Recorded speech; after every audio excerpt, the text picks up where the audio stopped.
Hi friend, ಇವತ್ತು ಮನೆಯಲ್ಲಿ ಪಿತೃಪಕ್ಷ. ದೊಡ್ಡವ್ರಿಗೆ ಪೂಜೆ ಮಾಡಬೇಕು.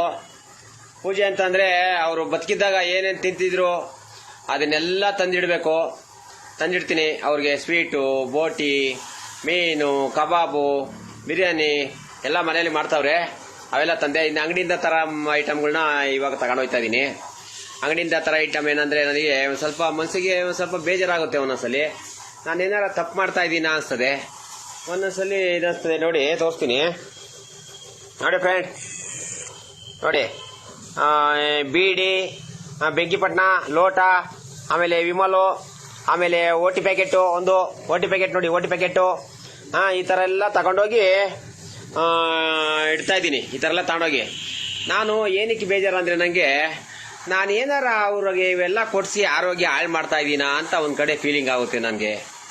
ಇನ್ನೊಂದು ಕಡೆ ಏನಪ್ಪ ಅಂತಂದರೆ ಅವೆಲ್ಲ ಇಡದೇ ಇದ್ರೆ ಎಲ್ಲಿ ಬಂದು ನಂಗೆ ಟಾರ್ಚರ್ ಕೊಟ್ಬಿಡ್ತಾರೋ ಅಂತ ಭಯ ನನಗೆ. ಇಂಥ ಇಕ್ಕಟ್ಟಿನ ಪರಿಸ್ಥಿತಿಲಿ ನಾನು ಸಿಗಾಕೊಂಡಿದ್ದೀನಿ. ಏನು ಮಾಡೋಣ?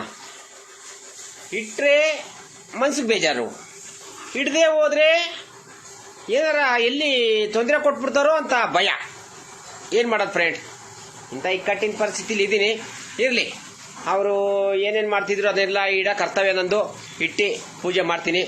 ಅದು ಒಳ್ಳೇದೋ ಕೆಟ್ಟದೋ ನಾವರೇ ನೋಡ್ಕೋಬೇಕು. ಏನಂತೀರಾ?